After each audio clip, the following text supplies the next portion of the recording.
What's up, interwebs? Welcome to the Storytime Podcast. I'm Tim. And I'm Adam. And this is the wrap-up for Season 2. Adam, we did it. We got through this challenging story. I don't care about the 2 seasons. Just this challenging, really bad of a twist in their story. What are you talking about? It was amazing. M. Night Shyamalan would have been like, oh my God, I need to put that into my next film. Would you say it's the greatest twist of all time? No, I would not, though. I didn't say greatest, I said greatest. I know, I wouldn't even do that. Oh, it's not even that? It doesn't even mean the greatest? Nope. But the greatest. That's Futurama. No. Their twist is the best one. 9. Niet. Nunca. Oh, wow, okay. Anyway, so as he said, this is the wrap-up for Season 2. So here what we're going to do is we're going to be going through and just really talking about the full story, because this season we kind of forgot to incorporate the chapter we read with what came before it. Yep. Whatever. And for there, we have a little bit of surprise before we get to that, but there's going to be a few sections when we go through the breakdown of the story. We're going to talk about going to Eilira, the meeting with Spear, the journey, and the twist and the climax that, it still hurts my ears. Yep. But first off, just now that it's all done, it's all over, thoughts. First of all, there's not enough Highlander in this book. It needs more Highlander. Adam, I think your daily life needs more Highlander. That's just why you keep putting it in everything Everybody's life needs more Highlander, okay? Okay. Anything else? Other than that, it's... I felt like this book spent too much... The writer of this book spent too much time on Earth setting up everything, and that the thing that you're going to, Eilira, should have been a lot earlier. And maybe bigger? Yes. More of a big deal? Yes. I agree with you on that.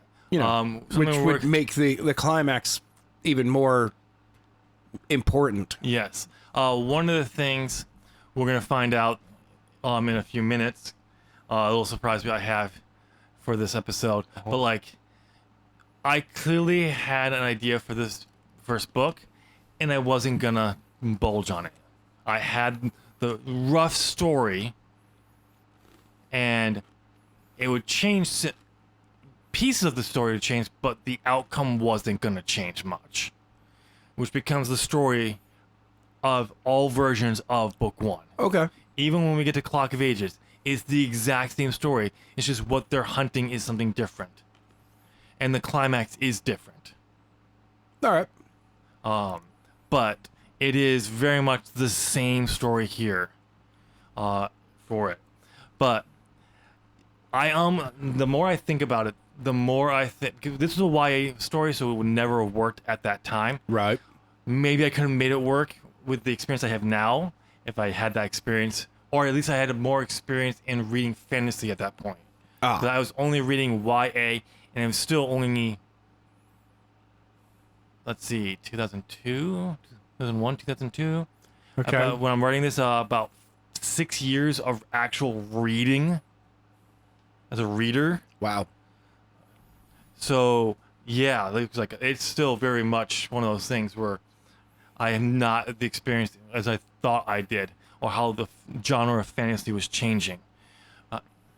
Because really, when I was writing this, Brandon Sander's first book, Elantris, came out. By the time we get to the 2011 drafts of the story, not only Elantris is out, but most of Mistborn is, and I think even Warbreaker is out. We're starting to get Name of the Wind is about to come out, if not already. So the landscape and what fantasy, the quest fantasy, the Lord of the Rings types that have become for the last, pretty much since Lord of the Rings, is coming to its end. We're about to get the end of Wheel of Time, unfortunately written by Brandon Sanderson because Robert Jordan did pass. But even by then, that story had changed from what it was when he first started it to more of a to what he thought fantasy should be. So it's one of those things. But I don't know any of this because I'm not reading it. It really wasn't until I discovered Audible and actually realized that what Audible credits worked. I don't think they had credits come until close to 2015, 2016. I don't know. But so it's one of those things where it's just like, okay. But just to show you how much the story has, the details of the story, not the structure of the story, has changed. I found my original synopsis for the book. The outline. So, if you listen to the intro, I mentioned, for whatever reason, despite all evidence, until I wrote the first 5 chapters of the book 1 in 2006, I saw myself as a pantser, despite spending the last 4 to 5 years planning, world building a different series. I literally went back to do work on that when I ran out of ideas and everything. And like, wait, I should just take the other ideas I have and do this. Oh my God, I'm a planner, not an outline, not a pantser. Yeah. Like, so when the world building was done, I couldn't do any more world building because I didn't really know the story. But I still didn't have the story. So I sat down one day to just write down some ideas. And we got basically a synopsis of the book. And I would do that for the next 6. I swear I did the 7th one, but I cannot find it no matter where I go. Oh, all but right. maybe I didn't. But it's a positive. I still feel like I wrote it. But synopsis for all for most of the books of the 8 books at that time. So, Adam, you Yes. have it before you. Yes, I do. I'm going to have you read it and probably commentary on it as you're reading because you can't shut up. Nope. And then we'll discuss. We'll discuss that really quickly, and then we'll go into transition into to talk about the actual book that was just finished up for season 2. All right. So we'll do when you're ready. Book 1, Outline. Strangers from Another World.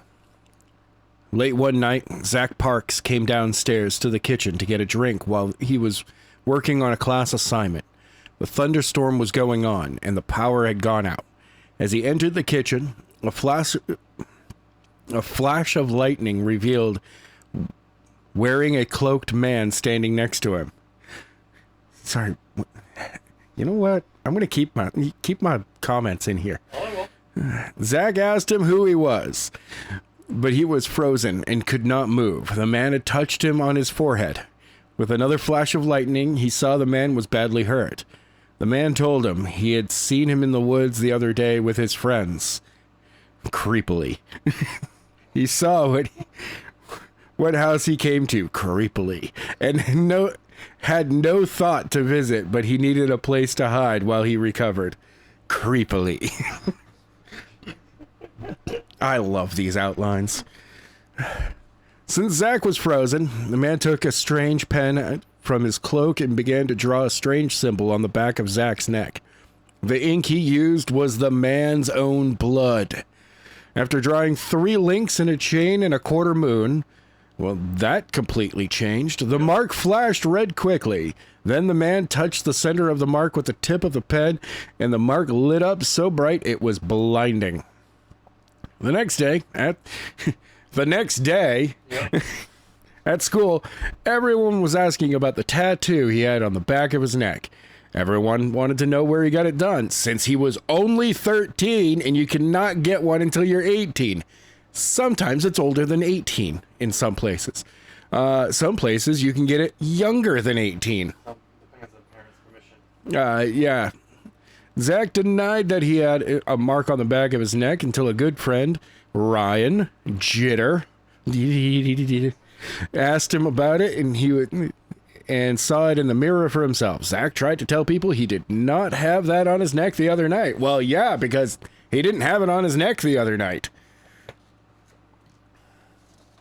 These outlines are way more fun this way. Zach told people that he did not have that mark the other night for the second time, but no one believed him. So to prove it, at lunch, he gathered enough courage to go up to the most popular girl in the 8th grade, Brooklyn Penny Perkins. Where the hell does she get the nickname Penny? You know what? Never mind.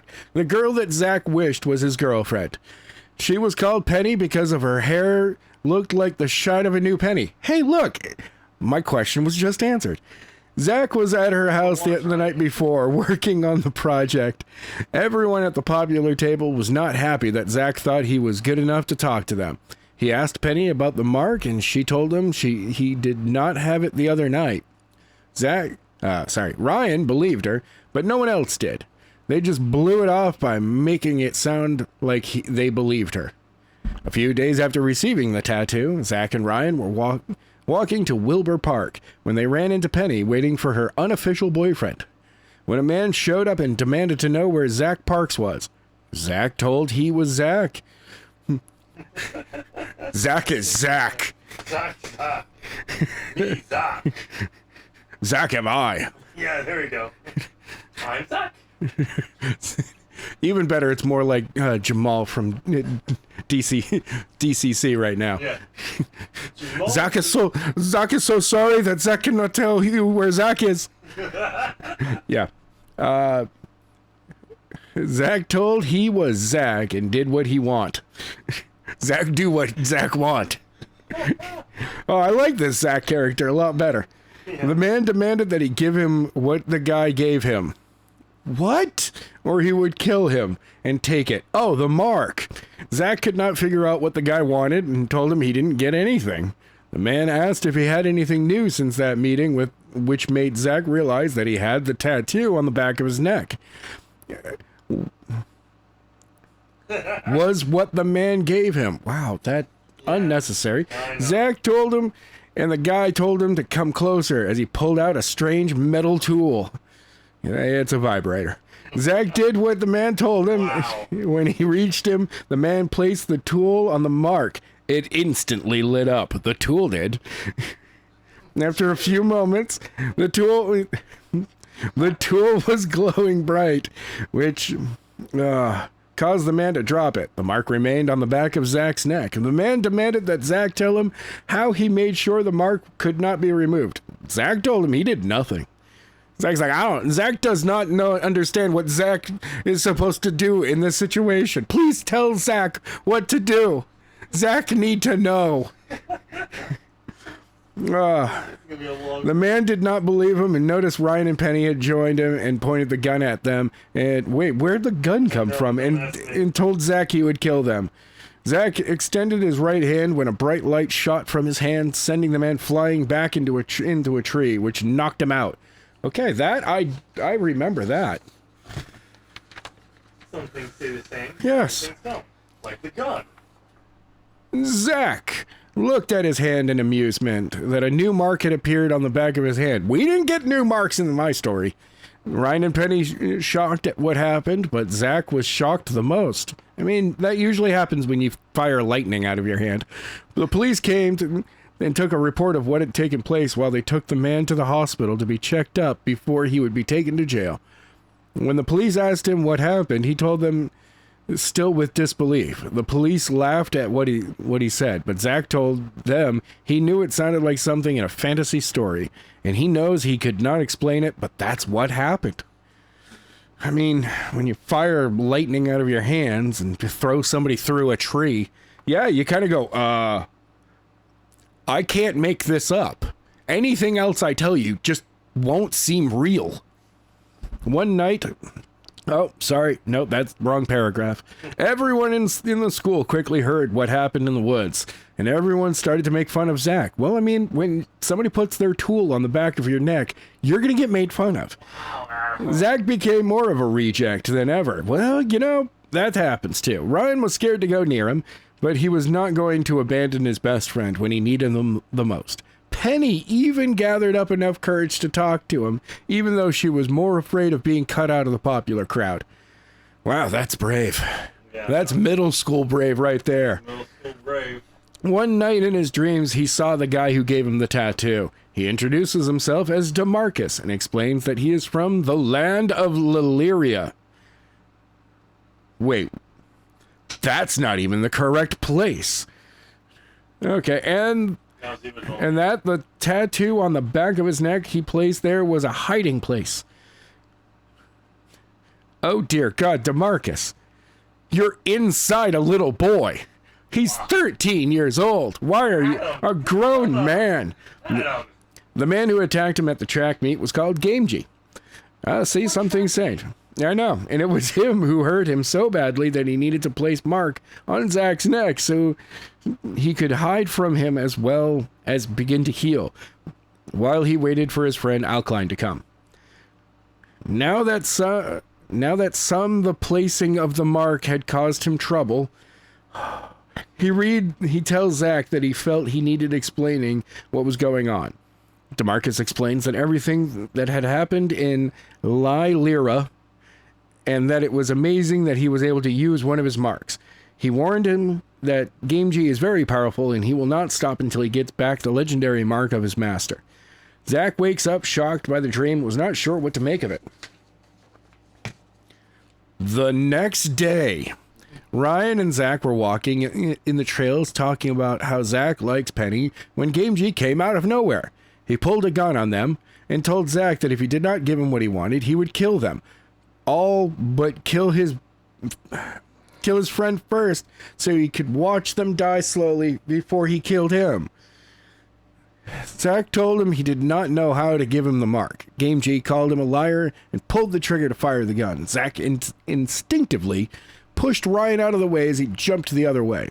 Zach, using skills he did not know, he was able to unarm Gamgee, and the two faced up in hand-to-hand combat.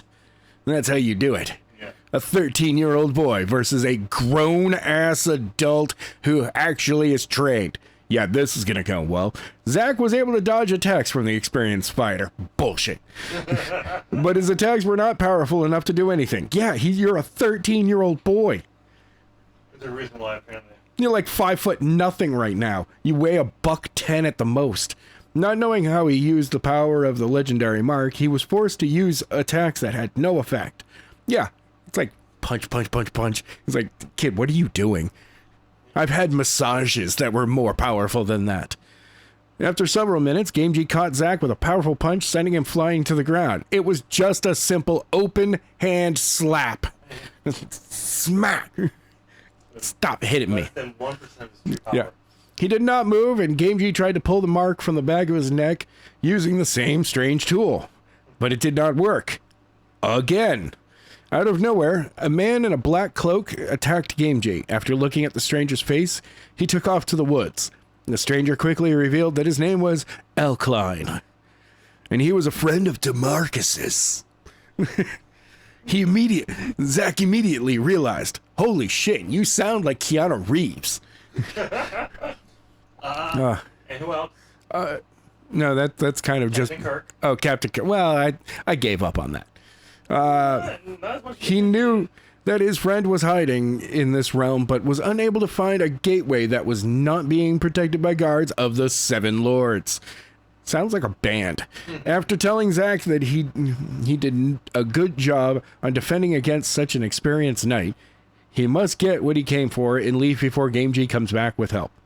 He tries to remove the mark, but it still will not be removed. Shocker. With a flash of light, DeMarcus appears and explains that he cannot remove or be removed from this mark yet. He was not sure how long it could be before he was able to leave the mark, which means that he really wanted to stay deep inside Zach. He makes a request of Alkaline to stay and protect the boy from Gamgee. Alkaline agrees, but needs to report to the council about his absence and would return in 2 days. Hey, same time frame.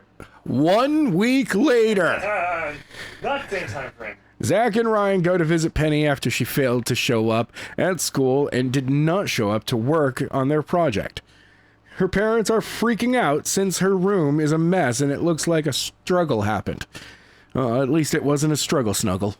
Zach and Ryan did not know what to think. When they got back to Zach's house, they find a parchment note that tells him to come to Mount Incarcerate. Different map it was based on. Seriously? Mount Jail? Oh man, oh man, okay. Next day, when Alkaline returns, he finds out that Penny had been taken and that they need to go to Eilira, but Alkaline refuses. Even DeMarcus thinks it's a bad idea. Remember, this is 5 days after he was supposed to be back. Zach tells them that it would never happen if DeMarcus never put the mark on his neck in the first place. I mean, yeah, that's totally true. DeMarcus knows that it's true and finally agrees to take them to Eilira. So Alkaline opens the gates to Eilira. Once there, they head for Mount Incarcerate. Mount Jail. They reached to the top just as the sun began to rise. Gamgee was there holding a chain that was attached to cuffs around Penny's wrists. Standing next to him was a tall man who looked like sheer evil. This is Sphere, one of the 7 lords and master of Gamgee. He tells Zach to come to him, and once he has the mark, he will release the girl and they can return to their realm and not have to worry about what happens to Eilira. I mean, total valid thing. Alkaline is not sure about this, but lets Zach go, and Sphere tries to take the mark from the back of his neck. He is unable to remove it. Still. And out of anger, he hits Zach with an open hand slap once again. Alkaline pulls his sword and attacks, showing he is willing to protect Zach. Alkaline protect, Alkaline attack. However, Sphere easily blocks the attack. Gamgee asks if he can kill him and then take the mark, but Sphere tells him that the mark would fade and the legendary mark could go anywhere. He forces Alkaline back and tells him if he wants the girl to die, he will try it again. Sphere knows that the mark is being held on because of DeMarcus. He knows only Hellion could remove the mark, or if DeMarcus finished healing or died while in the mark. So he tells Alkaline that if he can bring him the Vicus stones, he would let the girl go free. Sphere tells them that they have 4 days to be back, or the girl dies, and they kill everyone they see until they find them. True evil. True story. Sphere and Gamgee vanish, and leaving Ryan, Zach, and Alkaline. Alkaline is not happy that they now must find the remaining 3 stones. They head back down the mountain and head for a local town. When they arrive, Alkaline led them through the streets until they came back room of this one house. The hell did that mean? After making sure they were not followed, he knocked on the door a certain way. He just... once. One big hit. Wham! And they're like, okay, Alkaline. In a specific spot of the door, though. Yeah, of course. After getting enough food for the journey... Oh, wait, sorry. The door opened, and they walked inside fast before anyone could see them. The place was an underground resting place for members of the Order. Also a place they could stock up on weapons. Well, that is before the 7 lords took control. However, this one, resting ground, still had a few weapons. Alkaline takes 2 swords and gives them to Ryan and Zach. Here, you 2 13-year-old boys with 0 training. Here are some really sharp blades. Have fun. No training necessary. 0 training. After getting enough food for the journey, they headed for the underground caverns of Shorn, also known as the Wraith Caverns. See, now it makes sense that there would be wraiths in there if the place is also nicknamed the Wraith Cavern. You know what? Never mind. Ryan asked why they were heading there, while Alkaline told them that it was the only other place the stones could be. If not there, they would find out where they are. This is the entire rest of the world. Yeah, I know. No, it's just location. Right there. This is all the world of Eilira. It's always going to be right there. It's the only other place that the stones could be. If not there, then yeah, there would be. There is talk of a great treasure located in those caverns that would make the founder not rich, but more powerful than divine marks. Damn. The journey to the caverns was 2 days away, leaving little time they could waste finding the stones. When they reached the caverns, they wandered down into the lower depths, where those who hunt for the treasure would never go because of the stories of what lives down there. When they reached the bottom and they began to search, with only a few minutes, they found a mark on the door. Alkaline told them it stood for the legendary marks, and suddenly the same mark began to glow on the back of Zach's right hand. The mark on the cavern wall flashed, and the wall moved, leading the way to a hidden chamber. They walk inside, and in the middle of the room is a pedestal set. A light blue stone filled the chamber with light. Alkaline could not believe what he saw. He went up and picked it up, but could not. So Zach tried and was able to. Before Alkaline could say anything, the things that kept the treasure hunters from coming down there showed up. Shocker. Mormons. No. Yes. Jehovah Witnesses. Mormons are worse. 3 wraiths. Oh, it was the wraiths. Oh, yeah. Makes sense. Wraiths. Taverns. Each holding a weapon of choice. Alkaline explains what wraiths are and why they are so terrifying, and that it is nearly impossible to defeat them. It was nice for the wraiths to hold off until Ackland could explain that before they attacked. I just want the listener to know that Tim is not mic'd up and he keeps talking. Yeah, I know. I figured that. That's when he noticed that each one of them, one of the 3 stones they seek.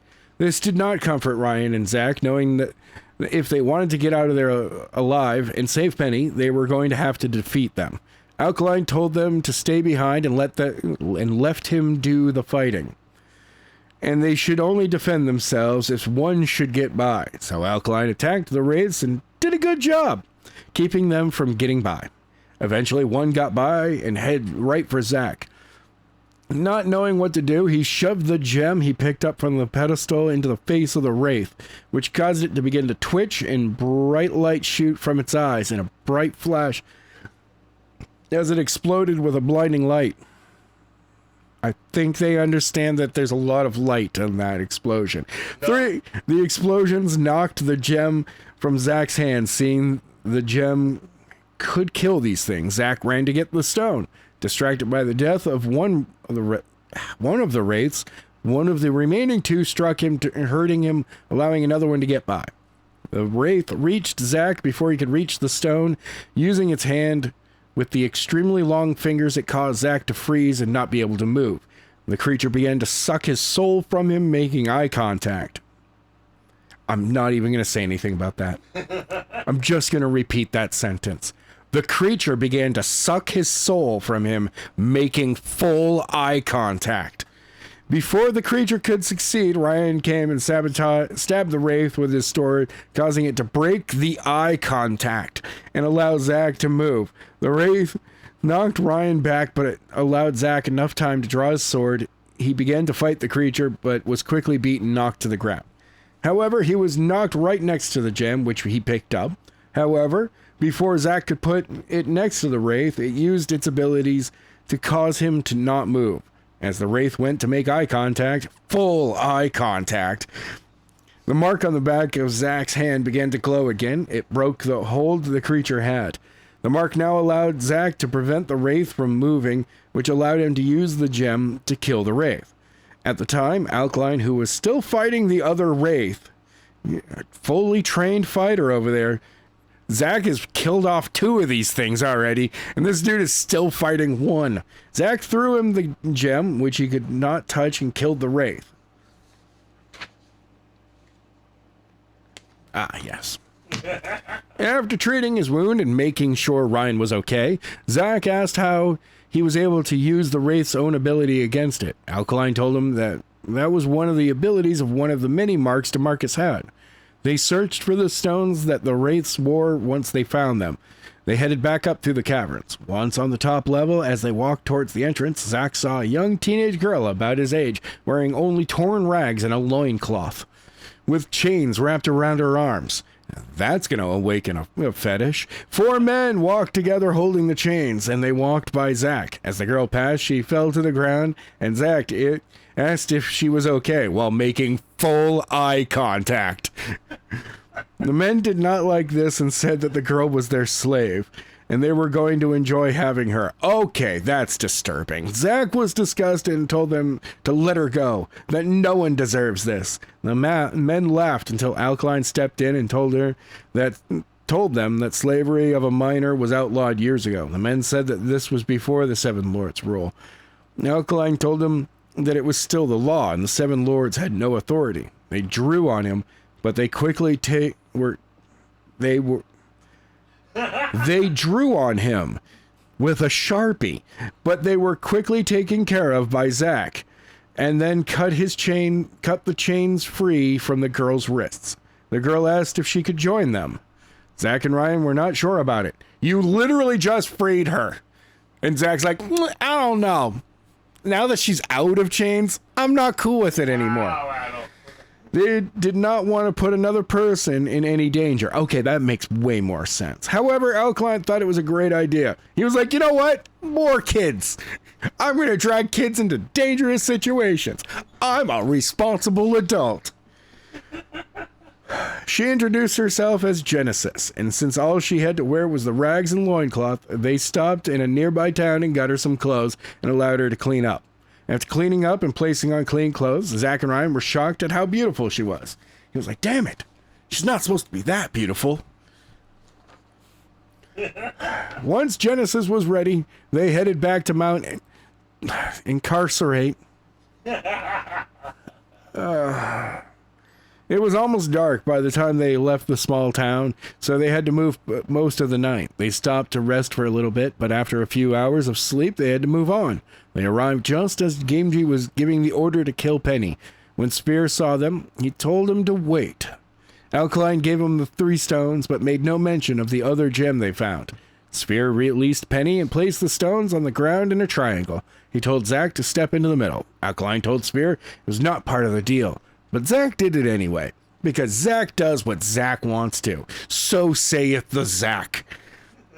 After saying a few words, hey, give me the mark. The stones lit up, and so did the mark on his neck. Once the light died, Spear tried to remove the mark again, but failed. Again. So Spear called upon the forbidden magic, trademark. But Alkaline had seen enough and pulled out a different blade and attacked Spear. He barely avoided the attack and realized that Alkaline was no mere traveler. He was a rogue. He was trying to backstab him. Melt into shadows. Every time he crouched, people were barely able to see him. Spear gave Gamgee the order to kill everyone but Zach. So he attacked, but Ryan decided he was not going down without a fight, as well with Zach. Why did I read it that way? Genesis shocked them all when she jumped in and showed she could fight too. She suddenly had 2 blades on her. She was dashing back and forth, and screaming, I'm an affliction specialist! Adam, stop confusing this with He Who Fights with Monsters. Yeah, He Who Fights with Monsters is every story. No.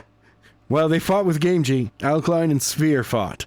After a long, hard-fought battle, Alkaline hurt Spear badly. Gamgee had a hard time with 3 of them. It was mainly due to Genesis' skill. However, Ryan distracted her long enough to get her caught by a hard hit, which made it easy for him to send Ryan to the ground. He went to kill Genesis, but Zach jumped in the way. He locked blades. But it wasn't with Gamgee. He just locked his own blades. Yeah, apparently. But the strength of Gamgee was too great. However, that is when the mark of the Minotaur, trademark, appeared on the back of Zach's right hand. Quickly, Zach was able to overpower him and knocked the sword out of his hand. Alkaline turned around and saw Zach use the mark's elemental power of earth to cause the cliff to give way, sending Gamgee falling down the mountain.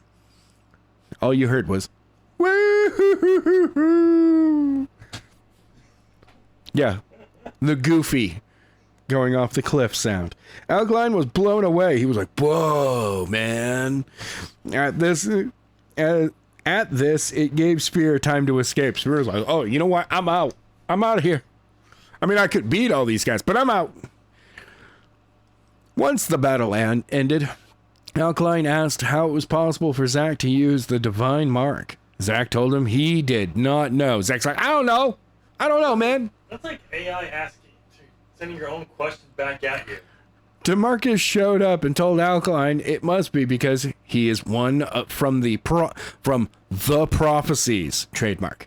Zach did not believe it, but Alkaline and DeMarcus sure did. Both knew that they must see the council about this, but knew it was a very long journey and was very dangerous for Zach to cross through thousands of miles of the Seven Lords' territory. So they decided that Zack, Ryan, and Penny would return to Earth. Alkaline told them he would come for them when he reaches the council and arranges a meeting.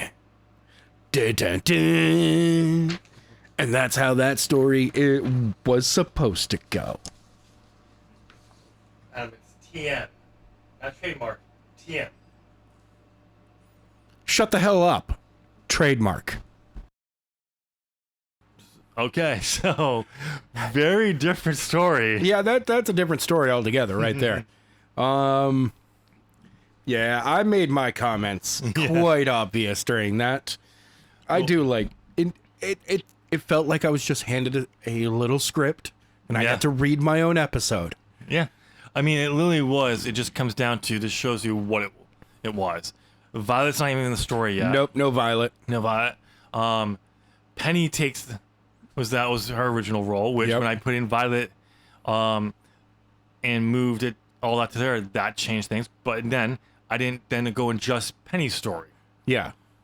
And then it will happen again, where Penny gets removed completely from the story and planned on coming back in later books. Okay. We'll save that for season 3. Yeah, I guess so. But it's just stuff like that.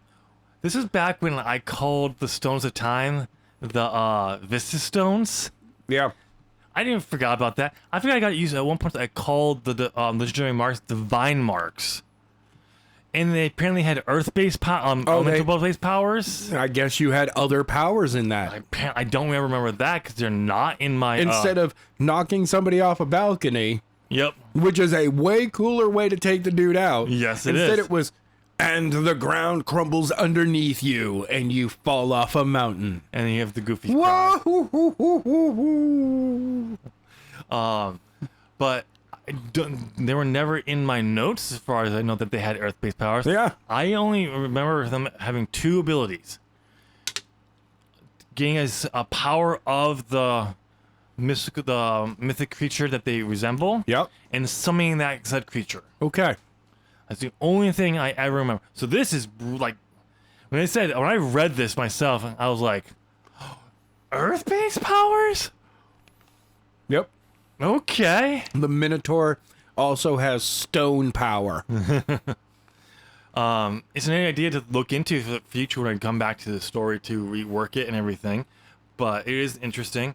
I don't know how, but we didn't have the terrible twist that the book has about the Stones of Time. Yes. We actually, where they're supposed to be, they actually are. They were on the Wraiths in the Wraith Cavern. You know, the place where the Wraiths are supposed to be. Yep. Unlike the book, which doesn't tell us that there's something down there. They're just like, there's something down there. But nobody knows what it is. Even though the place is nicknamed the Wraiths Cavern. Originally, not in the book. Not in the book, no. Apparently I changed it at some point. Then Wraiths show up. So, yep, we got all of that. And it's actually very straightforward. Once they meet with Sphere, it's go to the caverns, because that's the only place they could be. Fight the race. Find that weird gem in the wall. Yep. Get the stones. Free Genesis. Which I forgot that. How I went from her... Hashtag free Genesis. How I went from her joining them there, and then her just having... And continuing on with her owners in the book, I still don't know why I made that change. I don't get it either. But it's maybe because I think is where I have her end up. Because when I eventually go to becoming an outliner, I went through all these outlines and remade them as bullet, like chapter outlines. Okay. So I think that's probably when I made the changes to it, and that's why, because what I think I have her do in book 2, where her placement in book 2 is, I didn't have an explanation for that, so I decided to go with it here, make that change. I don't know. All right. When we get to book 2 synopsis, because I do have them. Oh, I have all 6 somewhere. I can't wait to read that one too. When we finally complete all the drafts I have, when we get to Trials of Zevin in future seasons, I'm going to have you go read through the rest of the synopsis. Heck yeah. I'm going to be giving all of my opinions on it while I'm Oh reading. yeah, and depending as we had the time, I might even have you read the 68-page outline for book 8 Oh yes. because One yeah, take. One- 68 pages. it's bullets, so it's not like a summary. It's just like, okay, here's this, and then blah, blah, blah, blah, okay, back. Blah, blah, blah. It reads like a laying out of a chapter and scene by scene. Yep. And everything. Anyway, so we'll probably do that at some point. But yeah, it's just one of those things where it's interesting. And surprisingly, this is the last time I ever free wrote Oh. in my writing process. Oh, thank you. I forgot my free writing process until currently. Like I just finished some free writing for a novella I'm working on, and it was awesome. It reminded me of when I wrote this. Actually, the first time I did it was back in 2024 for Let the Hunt Begin. And that really brought back like, oh, the feelings of when I wrote these drafts. I do think the free writings I did for Let the Hunt Begin and for Rajara are far better. Okay. They're still rough. Well, It's me figuring out the details and other elements of the story that just trying to purposely plan, which is just go with. Any ideas on the table, you put it in there, you can decide later if it worked or not. well, yeah, of course. Versus when I'm trying to specifically pinpoint ideas out of nowhere. It's part of my writing process going forward, for sure. But yeah, it was interesting. Sphere survives for yeah. the biggest one right there. he runs away. He's runs like, away. Oh, man, he's got earth powers. I'm out. Peace. I think it was more the fact that Zach uses a divine mark. Yeah. And he's like, oh crap, that's the legendary king. I do like how it is Alclin who is smart here, but he's an idiot in the book. This is too dangerous for you to travel. Yeah, I know. I'm sending you back to Earth. Oh, Adam, you had the synopsis right before you, right? Turn to the last page. I want you to read the citations at the bottom. Oh, the citations? Okay. Yes. All right. Citation 1. Book starts the 3rd week in September of Zach, Ryan, and Penny's first year in middle school. He gets the mark on that Sunday night, uses the mark on Wednesday, and Alkaline shows up that Thursday. All in the 3rd week. Very quick. Number 2, the mark used here is just a normal mark that DeMarcus has. Number 3, refer that something happens to Zach when he arrives in Eilira. The Phoenix marks comes to him as soon as he arrives, but does not know he has it until much later. Okay. Oh yeah, I remember that. We'll talk about that in a second. But we don't even have that in the synopsis. Yep.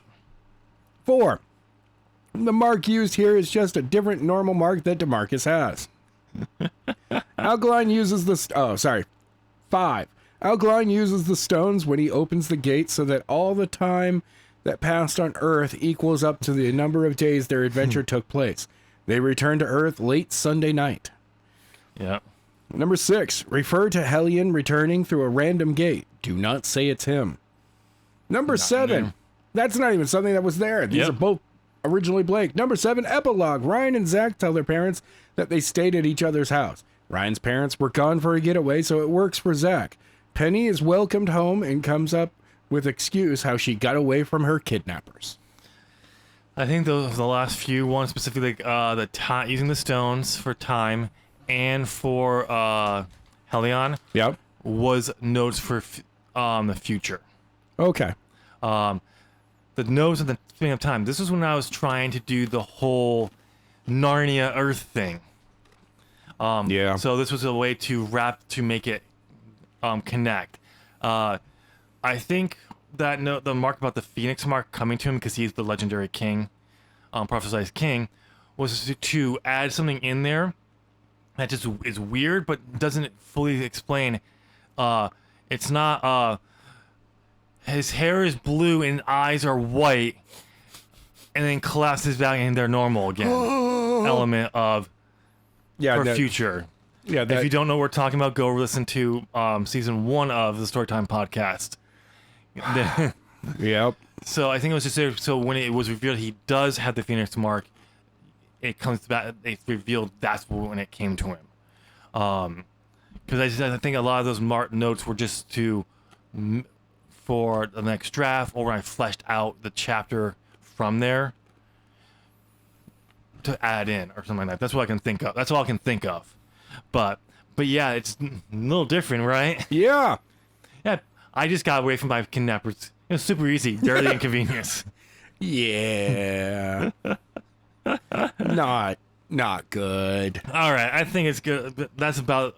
Unless you have something else you want to add to that about the synopsis. No. But for someone who's just realized he's a planner, and figured it out like that, it's not bad. No. It just needs a lot of work. Yes. And I do put the work in. It's just the thing is, I'm not saying the work. I put in more work in. It was just my ability of writing wasn't there yet.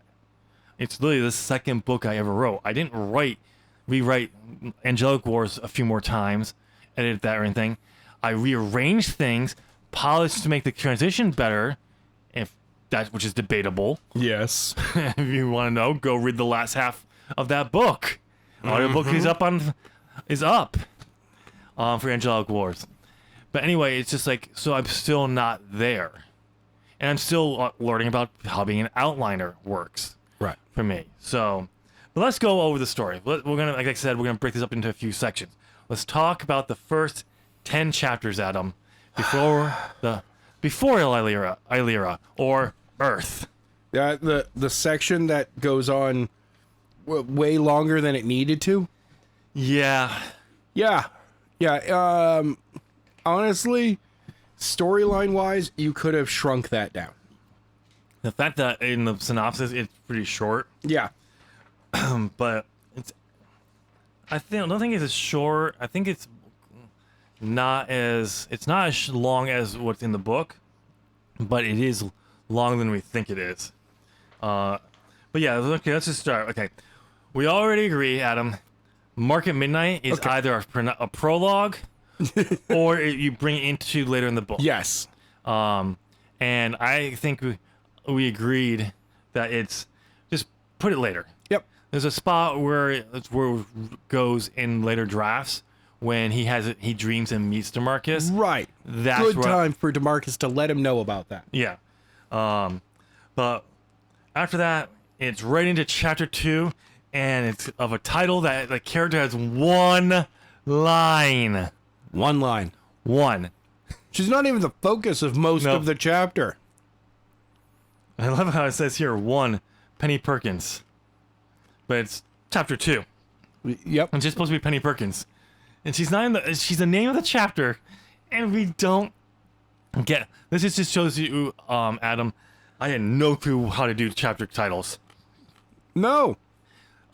There are no chapter titles in later versions of the story. Good. But yeah, we get the reveal of the mark and all that. We meet some of what Zach's school life is like. Right. All that stuff.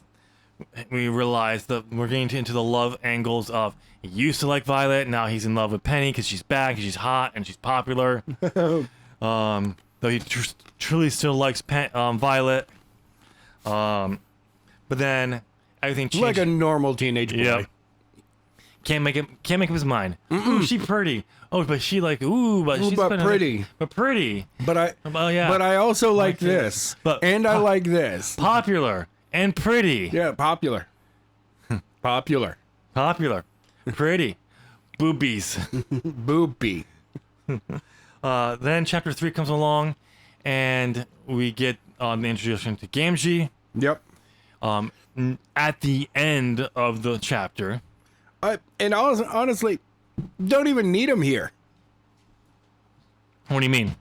You could have not had Gamgee showed up until the homecoming dance. Possibly. And had Alkaline show up earlier. Yeah, but I always looked... By this point in my understanding of writing, because one of the things when I started working on Angelic Wars, I knew I was smart enough as a person to know I knew nothing about how to write a book. So I Fair. needed to learn. So I just read so many books on writing a book, a novel, everything. So I knew you need a good hook point or a good inciting incident. Debatable what's the inciting incident. I wanted it to be the mark. The mark. But I also wanted it to be this. That's more of a mystery. And like, okay, something good is coming. That's more of, which is why it could have been a prologue. Yeah. Better prologue than most people because it's not an info dump, but it still will involve the characters that are involved in the story. Okay, fair. But again, we've already talked about that. But this was a clear something. There's something going on, and it's to do with that thing on the back of Zach's neck. So there. But Right. again, he doesn't show up until the very end of the chapter. I know. We get the resolved in the next chapter, but it's more about the fallout, how they got away, the mystery of and all these different things. With Zach realizing, oh crap, I actually do like Violet, trying to, knowing he can't go back on what he's on things, so he's just going to use the bet so he can get a date with Violet and go from there. Because remember, I forgot to do this in the beginning of this. Zach is cool because he collects katanas. That's why he needs more Highlander in his life. He brought a sword down, right? It was a replica. Most he was going to do was bruise somebody. Then we get the payback where Ernie gets to beat Zach up and all that stuff. Yes. Which then makes Zach can't go to homecoming. can't go to homecoming. Zach's mom swoops in, gets him to go back to homecoming. Yep. Gets to go to homecoming. We get the attack by Gamgee again. Mm-hmm. Then we get Alclin, which sets up the whole bet eventually. Yep. Was that Alclin? No, Zach is determined. Nope, it's not Alclin. It's clearly who else is it gonna be who's not attacking you, but attacking the guy who's attacking you. Yeah, who's protecting you? He's clear. The bet, it does just so she shows. Marcus told you he was going to show up and protect you. And this guy shows up and protects you. Yeah. But no, that can't be the right guy. It's clear. It has to be Zach. Just like, okay, let them do a bet. Dad? Yeah. But then realizing he still has feelings for Violet and all that stuff, and wanting to go back, but he's just still probably he can't admit he's made a mistake, using the bet to that. And then everything's ruined by spending the next day with Penny when there's no school. Yep. And then telling some truth to Violet in the harshest way possible. Yep. And trying to justify it because he's not necessarily wrong, but he's wrong because of how he went about it. He's like, I said that badly. All that was cool. It's good stuff. But you're right. That could have been compressed. What would have been cooler we could have done is like you said, have it the homecoming dance. But how do we get there? Zach doesn't want to go to the homecoming dance. Yeah. Until someone wants him to go. Not Violet. No. Penny. Or other popular people. No, it should be Penny, but also as payback to help Ernie get to Zach. Yeah, something like that. Something along the lines. Somewhere where we help, and then that's when Gamgee attacks. But then you have to find out when Alclin is actually going to show up. He can show up and keep the same thing. You can have Ernie completely murdered off in this scene. No longer need him at all in the story. No, he's a continued threat throughout the story. For crying out loud. Of the Earth-based part of the 8 books. And Alclin can still show up in the next day. Yeah. In the woods. But it's one of the things that you could easily compress this and get there faster. I do agree with you on that one. But then we get the ransom note and have to wait for Alclin to come back so we can get to Eilira.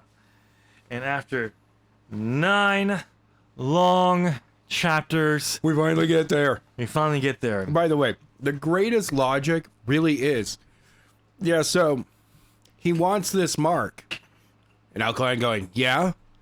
So you need me to be there. And Alkaline going, crap, kid. That makes sense. Let's go. Like, that is truthfully, with Alkaline being like, shouldn't be bringing these kids into danger. Yep. Zach being like, no, he went there. I'm going back after him, type of thing. He's like, all right, cool. Well, yeah, but they stole Violet, and you need this mark to get her back. Right. I have the mark. It's on my body. Nobody can take it off of me.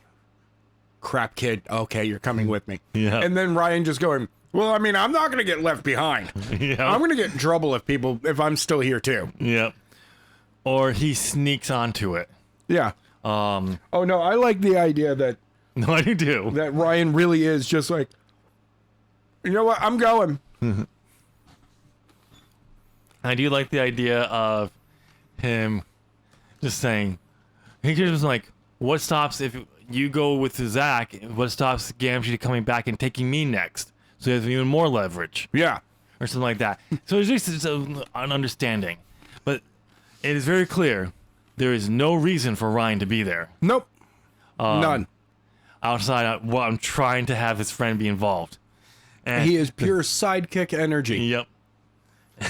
And I love his sidekick energy.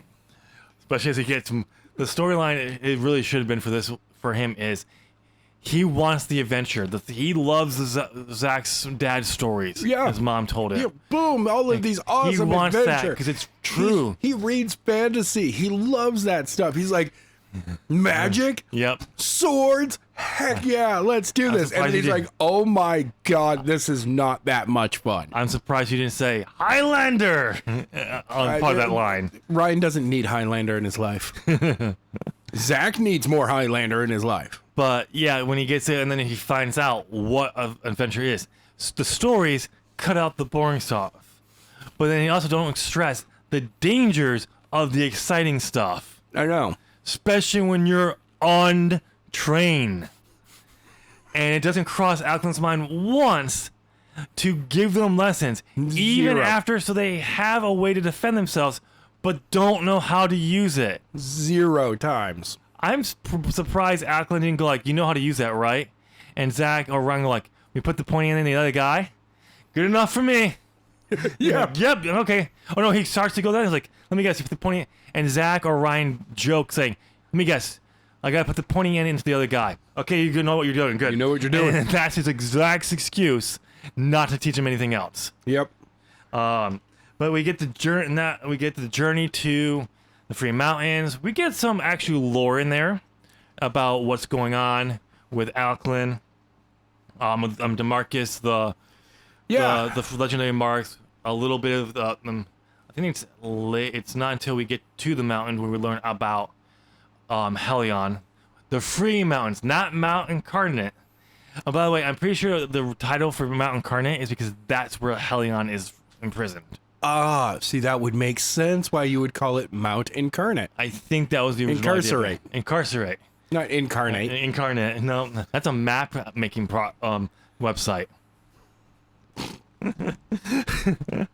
But the Free Mountains, but we get a little bit of lore about the lords, the marks, so a little bit of stuff like that. Yeah. We meet Sphere.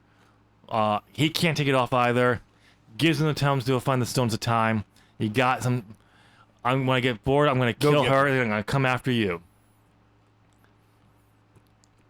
No time limit. No time limit. Unlike the synopsis, 4 days. Yes. Which made way more sense. Yep. This feels like they spent weeks. Yeah. In the book, it feels like they were out there for a very long time. It's actually only like the longest part of the story that we don't actually live because it's a summary of the 5 days they're in the caverns. Yeah. It's about a day to Gayu, a day to Zenjeni, a little over a day to get to Cliffy. And that same day they get to the caverns of Shorn, but they don't have much time left in the day to search. And then it's 5 days down there. It's about a little bit of a ride to Shorn. Yeah. And it's another day to Dariel. Dariel? Something like that. Dyril. And that's it. So it's about 5 days of actual travel and another 5 days. So it's been 10 days, basically. About 2 weeks. Yeah, about 2 weeks. I think it was about 12 days. Which means that on the Earth side, we had more time on the Earth side than we did in the place this book is named after. Because 3 weeks, at least 3 weeks go by. Yeah. Almost a full month before we get to Eilira based on the timeline. Mm-hmm. So, speaking of the journey, which is the next section of Let's Say, we got there. We get the Gayu. We have the bathhouse, which I still find is great. Hilarious. That's a good one. By the way, that gets expanded into a full side plot in later drafts.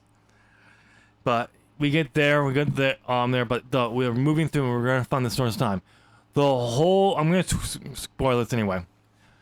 The twist, Alcon has it the entire time. The entire time. Not a hint that is even the case.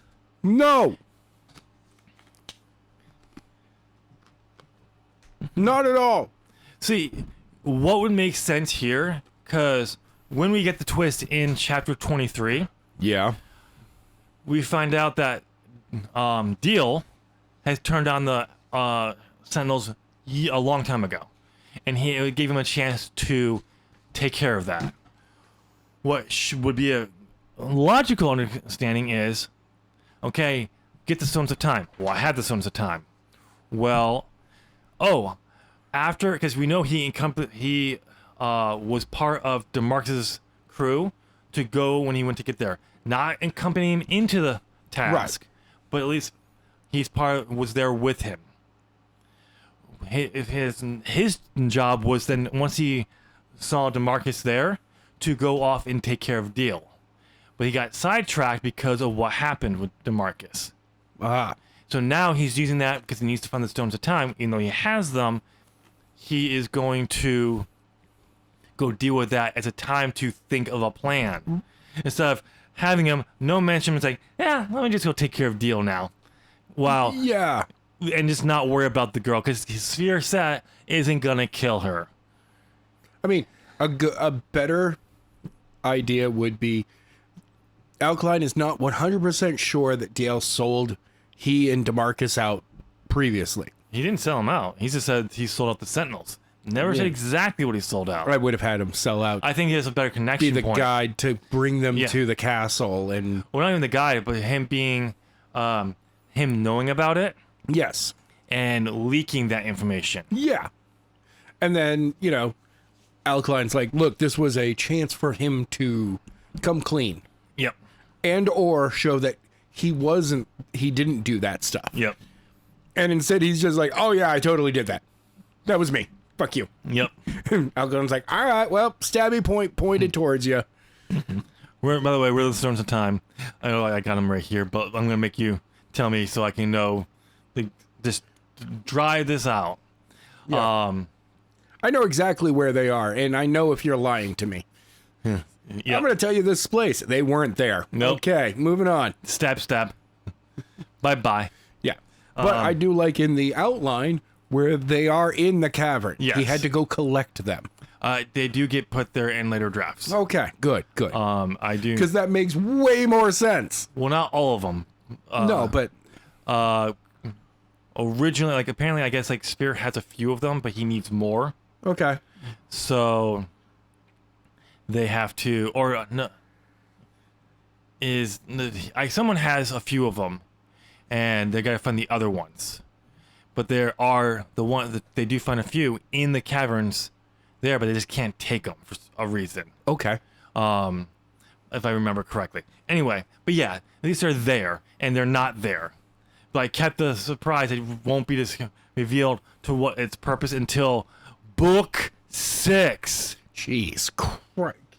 That orb in the caverns doesn't get revealed until what it's coming back into play into book 6, and you don't realize what it's for until book 7. So, but yeah, this whole thing it's a nice travel story. Oh no, but it serves no point because the twist made it completely irreverent. Oh yeah, no, if you didn't get rid of that, shrink down the Earth side, Yep. so that this is a longer travel, would be much better. Now, It'd make the fight actually feel like there's a reason behind it happening. one of the things that they could have done is Alcon doesn't have them. DeMarcus did, but he doesn't know where they got put. Right. He goes to deal to see if he knows, also to deal with that spy. Yes. Now turncoat spy element, and it's more about finding the mystery of where DeMarcus hid them, and then that makes more sense. Right. That would make way more sense. But it's not. It's just I went with this twist for God knows why, and it is what it is. But the climax we get here is something that was teased that wasn't. We are told Zach saw happen as he entered the portal to Eilira, but it's not written that way. The man that's gray, the old man, shows up in the final climax. Yeah. And all that, where we're just like, oh yeah, don't mind me. I'm just happy to be because I saw this, blah blah blah. I'm not gonna get involved until Zach is shoved into me and he decides, Yeah. I'm gonna attack the guy who landed me, not the guy who shoved him into me. That also doesn't make any sense. Yep. Like, why were you attacking this kid? What did the kid do to you? Yep. It's just one the use of the Stones of Time, which did or did not heal DeMarcus. I don't know. We don't know. By the way, where is DeMarcus by the end of the book? It's not in the sub notes. It's not there. Now, in the outline where he comes right back and is part of that climax. Okay, that's pretty. Oh yeah. No, he wasn't. Yeah, your outline basically has him. To use the divine mark, blah blah blah. DeMarcus showed up and told Alcline it must be because he's one of the He's one from the prophecy. He showed up so he's still in the mark at the end of that one. Yeah, but you have an idea of where he is. Yeah, we have no clue if he's in or not. Yeah, and then we get the whole reveal that Alkaline sphere can read minds. We can't read multiple people's minds. Okay. And that's how he gets killed. The old man steals something from him, which is the Phoenix Mark, which Zach apparently gets from here, but we actually don't really see that part. Not at all. And reveal he has on the Minotaur Mark to defeat Gamgee, blah blah blah. In the final chapter, we're not even in his POV, we're in Violet's POV. Yeah. And it's back on Earth. Ryan has gotten medical care, and Zach shows up at the end. Mark has gone off his neck. No, at least it's not visible. Yes. Oh, I guess I'm not. Blah, blah, blah. The end. Yeah. Everything's okay again. So it's just like... Hey, guys, we escaped our kidnappers. And they're like, all right, well, where were you held? Somewhere. Out there. Out there. It's all a blur. I can't remember. We were in such a rush to get free. And worried about Zach because he distracted him or something like that. Yeah. It was just one of those things where and Zach's like, no, I'm right here, bro. What's up? I also escaped with you guys. And they're like, what? But yeah, it's one of those things where it's just like the story there's a story there. It's just elements make it bad. Yes. When the twist happens, first off, it makes it just so much worse. That you tell us the reader, you just wasted reading your time on something that did not matter. Get rid of that twist. Yep. And it'll be better. Yep. But honestly, if I had the skills I had now, this would have been a great starting point and bring in book 2 story Okay. as part of it. Well, the original at that time, not what we'll be reading for season 3. Oh, okay. But that, like, so it's a little bit more. But because it's being a YA in the first book, you don't want it to be so big, and you can try to tie in the stones of time and whatever they're searching or hunting for in that one. Yeah. With other lords or something like that. Who knows? But yeah, it's just a way to, so it's more than just what it was. So you're getting basically the halfway point is Zack is the true king. Now we have to get to the council or whatever it is. So that's what I think could have been worked. But yeah, it's a story, and it was for my first planned out story with a detailed outline. It's not bad. No. It just shows you how little I understood about plotting with an outline at the time. And my rush to try to get something written so I could publish, because God, I was in a rush to get published. I guess so. When back in the time when it was the old days when you could only get published legitimately through a publisher. And there's no fucking way that book is getting published. No. Even with multiple runs of draft editing, that is not getting published. No, it's not. So it's just one of those things. Like, my rush to get it to be a published author was just, and I think I know why. Why?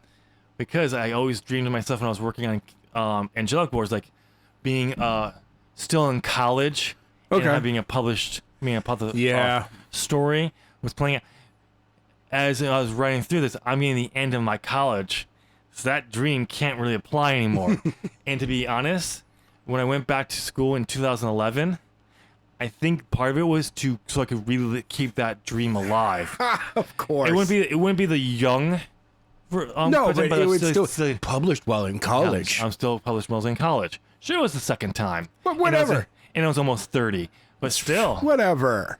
To keep that fantasy in my head, a great breakout, successful author in college. Every author's first success is their breakout author success. Okay. Yep. But it's just that. Anything you want to add here? No. I enjoyed the process. Yep. It was fun, and I'm looking forward to the next season. Yeah, because this is going to be a bigger jump in my writing. It's been more years. I've written more stuff, multiple versions of this book. Okay, good. A few scenes, chapters for other stories that never fully got written here and there. So I don't know how much of it, but Adam, I'm going to warn you. Yeah. The book you're going to read is also around the time I'm writing Skylar Grant. Oh, God. But the difference is, Skylar Grant's was pants based on a few ideas. Yeah. With no world building done, whereas that one is based on a detailed outline. At this point, years Okay. of being worked on. So, I'm hoping I still haven't read. I'm grammar checking it now, Okay, good. and I'm not. When I did the grammar check for this book, I was kind of going through and reading it along, but this one I'm just kind of doing the grammar check. If it's recommending a change, it's most likely getting changed. Okay. Might be a terrible way to edit, but You know what? It's something. But you know what? It cleans it up, makes it a little bit easier to read. But at the same time, it might make it harder and more funny to listen to. Don't worry. I'll be part of that. But with that said, if we got nothing else, let's wrap up this final episode of Season 2 of the Storytime Podcast. Since you made it here, we're assuming you enjoyed this episode. Hopefully you enjoyed the entire season. I hope so. Comment down below. Let us know what you thought of the overall story. If you haven't, if you've listened to it all the way. If you haven't listened to it because you want to listen to the story, but you just don't want to do the podcast elements, I understand that. That's why tomorrow, the day after this episode goes live, the audiobook will be come out full to listen to on my channel. I got choirs of angels singing in my head with that announcement. You mean the music that goes over when we say the holy algorithm? Yes. That music? Yeah. It was there. That is live, so you can listen to the whole audiobook without our commentary or discussion of the chapters if you want to do that. Hell yeah. So comment down below, let us know there. But if you made it, we're assuming you enjoyed it. So why don't you go and smash that like button and do it as a prayer to the holy algorithm. The holy algorithm. And subscribe because I got great content on this channel. If you don't like what you was there, but maybe you need a laugh, go check out Adam's channel, ZOP Gaming. Adam, why don't you go point it out? If you enjoy watching people play video games and listening to their commentary while they play it, you should check out ZOP Gaming. It stands for 01 Pro Gaming. We put the quotes around pro. You mean a bunch of 40-year-olds trying to play video games? Hey, we play video games. There you go. Pick something. We'll see you there. Thank you so much for listening. Bye.